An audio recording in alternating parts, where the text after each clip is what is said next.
Niki wonten pamundhut napa Pak Wagiman? Semangga Bapak. Napa kinten-kinten langgame? Langgam napa campur sari Campur sari, dangdut napa-napa monggo. niki semangga. Nggih. Napa? Wis anu Nduk. Pomo podang kuning piye, Nduk? Podang kuning nggih, mboten napa-napa. Mergone awan mau ya pandemene ya podang kuning. Nggih. Ah, Beres. Iki garape tayub nggih. langgam Nduk. Langgam nggih. Langgam napa tayo Pak Wagiman? Langgam. Oh langgam, Oh, langgam. langgam. Panyuwune langgam Mas. Nggih. Trendy. Gastara Budaya juga terima kasih. GP Audio juga ada Pak Narutama Channel yang tentunya di malam hari juga memberikan yang terbaik. Juga terima kasih buat konco-konco semuanya. Jangan lupa di subscribe nih ya untuk Pak Narutama Channel. Iya, nanti bisa ditonton loh Mbak Lia. Juga Mungkin semoga 2 hari, 3 hari sampai 4 hari, 5 hari lah mungkin nanti sudah diupload ya. Pak Narutama Channel. semoga channelnya tambah sukses. Betul. Ya. Nah, monggo. Podang kuning. Kang Sugi jumeneng.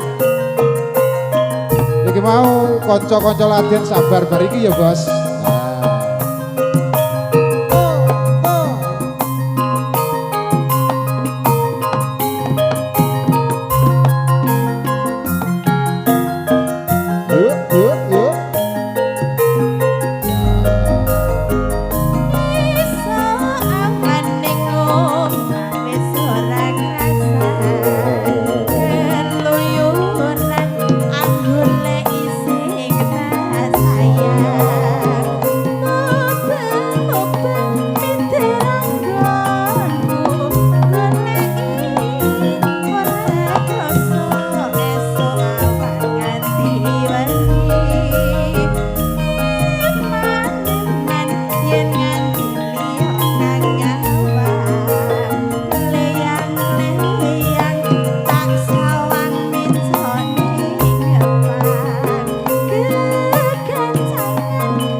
Gastara Budaya.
pikat pulute bendo. Kula